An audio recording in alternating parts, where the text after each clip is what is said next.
اللہ الرحمن الرحیم. ناظرین السلام علیکم، میں ہوں زین العابدین زین نیوز سے. ناظرین، آج ہم ایک ایسی بزرگ ہستی،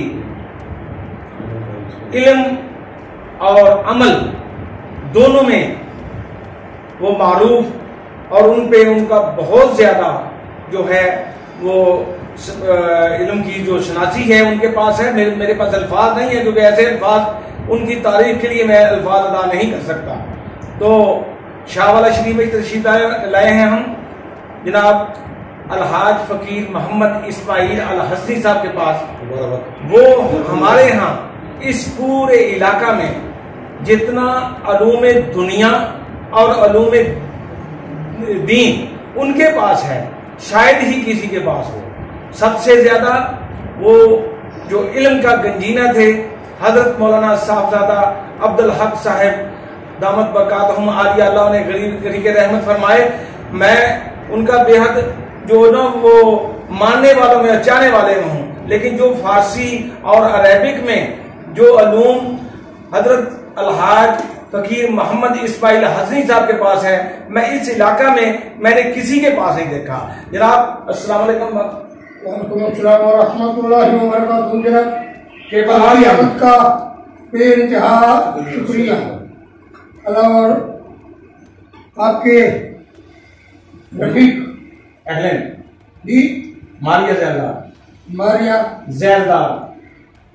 زیردار ماریہ جی جی ان کی خدمات شافیانہ اور اہل علم و اہل حکمت کی تشہیر اور ان کے خدمات کا اعتراف اور جو تمام تر تعصبات اور حسد اور اس قسم کے تمام منفی خیالات سے پاک جاؤ. ماشاء اللہ ماشاء اللہ. اللہ تعالیٰ آپ کو ان خدمات کی جزائے خیر عطا فرمائے اور آپ کی خدمات کو شرف و قبولیت عطا. میں نے ایک سوال کرنا تھا، بڑی مدت سے وہ تشنہ لب تھا. جو کچھ ایسے قادیانی تھے جو یہ ہمارے نوجوان نسل جو علم سے اور دینی علوم سے کم واقف ہے، تو ان سے ان کی جو اصلاح کے لیے وہ کہتے تھے نبی پاک صلی اللہ علیہ وسلم، یہ قادیانی کہتے ہیں کہ نبی پاک صلی اللہ علیہ وسلم کا معراج جو ہے یہ بس ایسے یہودیوں نے، یہ اس دنوں کے یہودیوں نے یہ بات پھیلائی تھی معراج، ہاں جی، تاکہ وہ حضرت موسیٰ علیہ السلام کی وہ تکریم زیادہ کر سکیں کہ وہ جب نبی پاک صلی اللہ علیہ وسلم اللہ سے ہم کلام ہو کے واپس آتے ہیں تو موسیٰ انہیں کہتے ہیں واپس جاؤ، تمہاری امت یہ 40-50 نمازیں نہیں ادا کر سکتی. اس کا مطلب انہوں نے یہ کہا تھا کہ نعوذ باللہ نبی پاک صلی اللہ علیہ وسلم کو معلوم نہیں تھا کہ وہ یعنی کہ 40 تمہاری امت جو ہے کہ یعنی کہ وہ حضرت موسیٰ علیہ السلام کی بڑھانے کے لیے عزت و تکریم یہ یہودیوں کی ذات تھی، یہ معراج کی کوئی بات نہیں ہے. تو میں یہ سوال بہت دل میں لے کے آج آپ کے پاس آیا ہوں. اس کے بارے میں آپ کیا کہتے ہیں جو ہمیں ہماری رہنمائی فرمائیے گا. گزارش یہ ہے کہ جو ہم سرکار کے غلام اور حضور نبی کریم صلی اللہ علیہ وسلم کے امتی ہیں، ان کی یہ خصوصیت یہ ہے کہ وہ تمام انبیاء سابقین کے ماننے والے ہیں. حضرت موسیٰ علیہ السلام کو بھی تسلیم کرتے ہیں، عیسیٰ علیہ السلام کو بھی تسلیم کرتے ہیں، لیکن ان کو اپنے اپنے مقام اور اپنے اپنے درجات پر پائے گا. جی رحمت للعالمین اور امام الانبیاء والمرسلین اور خاتم النبیین یہ رسول پاک اور ہمارے بے شک، اور ہم اس کو ڈنکے کی چوٹ قرآن اور حدیث کے دلائل اور عقلی نقلی شواہد کے ساتھ مدجن اور مرسہ کا دعویٰ ہے، ایسا دعویٰ جس پر کوئی دلیل نہ ہو. ایسی دلیل ہے جو اگر میں شمس اب سے زیادہ حضور نبی کریم صلی اللہ علیہ وسلم سرکار کے تمام موجودات دینی اور حتمی اور حضور نبی کریم صلی اللہ علیہ وسلم کی ختم نبوت یہ سرکار کا پورا انتظام ہر صاحب ایمان کا سب ایمان اور اس کے بعد انسان کا ہے وہ کبھی مکمل مومن نہیں ہوتا. معذرت کے ساتھ کیا پدی کا شوربہ سورج کے سامنے دیا بیٹھا ہوں. بات یہ ہے کہ ان کا جو سوال ہے وہ ابھی بھی تشنا لبا ہے. میں نے تمہیں یہ جواب دیا تھا کہ جو نبی پاک صلی اللہ علیہ وآلہ وسلم کی امامت کے پیچھے مقتدی بن کے نماز پڑھیں گے ان کا رتبہ کیسے زیادہ ہو سکتا ہے؟ یہ فرمایا کہ آپ کی دلیل بہت بڑی مستند اور معتبر ہے. تو یہ جو فتنہ قادیانیت ہے یہ ہمارے جو بھٹکے ہوئے متزلزل اذہان کے نوجوان ہیں وہ ان کی باتوں میں آ جاتے ہیں. تو پہلی بات ہے کہ جو شریعت نے تمام علماء کرام نے جو تمام مختلف قسم کے ہمارے جو ہیں مسالک ہیں ان کے علماء نے متفقہ طور پہ یہ فیصلہ دیا ہوا ہے کہ ان کے ساتھ کسی قسم کا میل جول رکھنا، ان کے ساتھ کھانا پینا، ان کے ساتھ نرم گوشہ رکھنا یہ حرام ہے. کوئی شک نہیں. کیوں کہ یہ پہلے بالکل صحیح 100% صحیح ہے.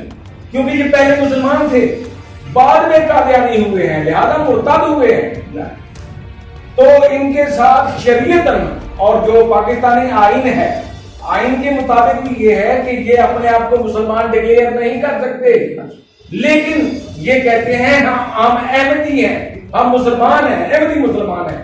لہذا یہ ایسے ہی ہے. ہم نے پہلے بھی کہا تھا کہ اسی طرح کہ ایک جو ہے شہد کی بوتل ہے، شہد کا لیبل اوپر لگا ہوا ہے اور یہ شہد نکال لیتے ہیں اور اس میں شراب ڈال دیتے ہیں. اب وہ شہد کی بوتل تو نہ رہی، وہ تو شراب کی بوتل رہی.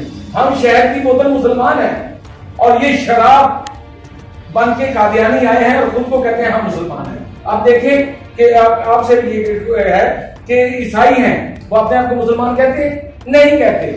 ہندو اپنے آپ کو مسلمان کہتے ہیں؟ نہیں کہتے، ہندو کہتے ہیں. اسی طرح پارسائی ہیں جو پارسی جو ہیں وہ بتوں کے آپ کی پرستش کرتے ہیں لیکن وہ اپنے آپ کو مسلمان نہیں کہتے. عیسائی یہودی اپنے آپ کو وہی کہتے ہیں جو ہیں. یہ ایک ایسا فتنہ ہے یہ ہے جو قادیانی کے ماننے والے قادیانی کو ماننے اور خود کو مسلمان کہتے ہیں. تو اس بارے میں تھوڑا سا پلیز ہمیں مدلل تھوڑا سا. اب میں آستانہ عالیہ شاہ والا شریف الحاج محمد اسماعیل الحسنی کے صاحبزادے حضرت صاحبزادہ احمد الحسنی صاحب سے ملتمس ہوں کہ وہ چند کلمات ادا فرمائیں جلوس کے بارے میں. الحمدللہ دربار عالیہ شاہ والا شریف سے جو تقریباً حضرت خواجہ فقیر سلطان علی صاحب کی قیادت میں اس جلوس کی ابتدا حضرت خواجہ فقیر سلطان علی صاحب نے کی اور اس کے بعد حضرت صاحبزادہ محمد عبدالرحمن الحسنی صاحب نے تقریباً 40-50 سال تک قیدآباد کی جلوس کی قیادت کی اور ان کے خطابات سننے کے لیے لوگ ترستے تھے آپ کا خطاب سننے کے لیے. تو شاہ والا شریف گرد و نواح علاقہ اترا کلیولا علی سرکل مٹھکو جتنے علاقہ جات لگتے ہیں لوگ دربار عالیہ اور شاہ والا شریف 12 ربیع الاول کے دن جہاں جمع ہوتے ہیں.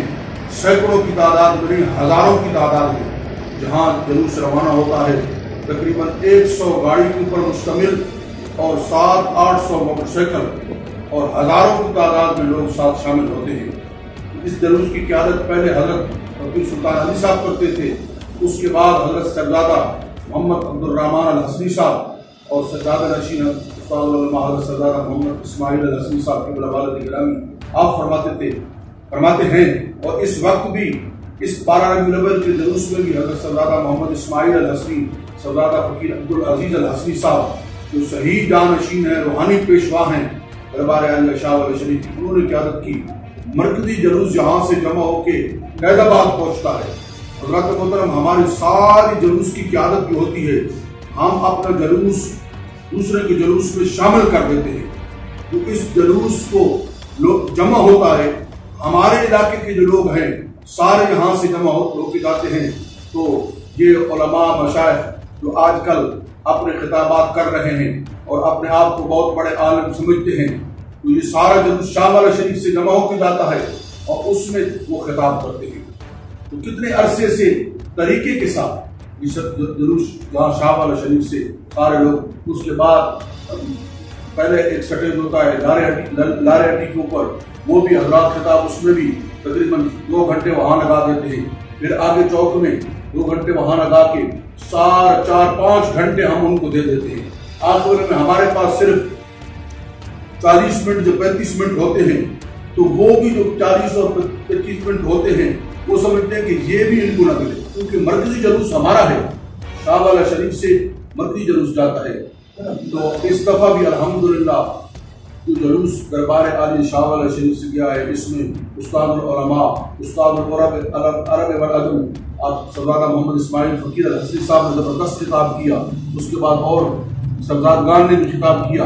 اللہ تعالیٰ کے فضل کرم سے یہ بہت زبردست جلوس کامیاب ہوا ہے، اور جن لوگوں کی سازش تھی اس جلوس کو ناکام کرنے کے لیے، اور پہلے سے بھی انہوں نے پراپیگنڈا شروع کر دیا تھا کہ شاہ والا شریف کا جلوس شاید اس دفعہ نہ ہو، سٹیج نہ ہو، تو ساری چیزیں ان کی غلط ثابت ہوئی، اور الحمدللہ شاہ والا شریف کا مرکزی جلوس کتنا کامیاب ہوا ہے، اور اس کی اتنی کوریج ہوئی صرف پاکستان کے شہروں اور قوموں اور دیہاتوں میں نہیں، بلکہ باہر کے ممالک تک دربار عالی شاہ والا شریف کا جو مرکزی جلوس تھا اس کو لوگوں نے سراہا ہے، اور خصوصی اس کی کوریج جو زین العمل زین نیوز صاحب جناب زین صاحب نے اس کی کوریج کی، اس کو بھی لوگوں نے بڑے اچھے طریقے سے۔ تو آئندہ بھی انشاءاللہ یہ جلوس نہ ختم ہونے والا بلکہ قیامت تک یہ جاری رہے گا، اور جس جگہ صاحبزادہ عبدالرحمن الحسنی صاحب نے خطاب کیا تھا 40 سال کھڑے ہو کے، وہ بابرکت جگہ ہے، عشق اور محبت اور حضور امام الانبیاء کے ہماری اور آپ کی ذات کا جو مرکز اور محور حضرات محترم وہ ذات مصطفیٰ ہے۔ بہت صحیح، ماشاءاللہ، اچھا آپ کا ایک بیان تھا کلمات کی جلوس کے حوالے سے۔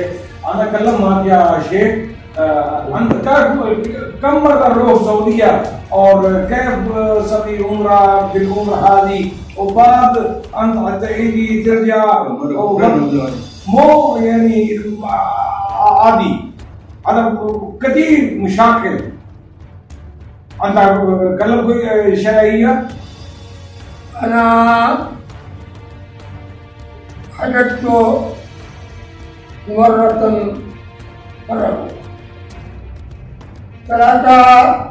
ثلاثة حج وعمرة مع أمي. ما شاء الله عليك.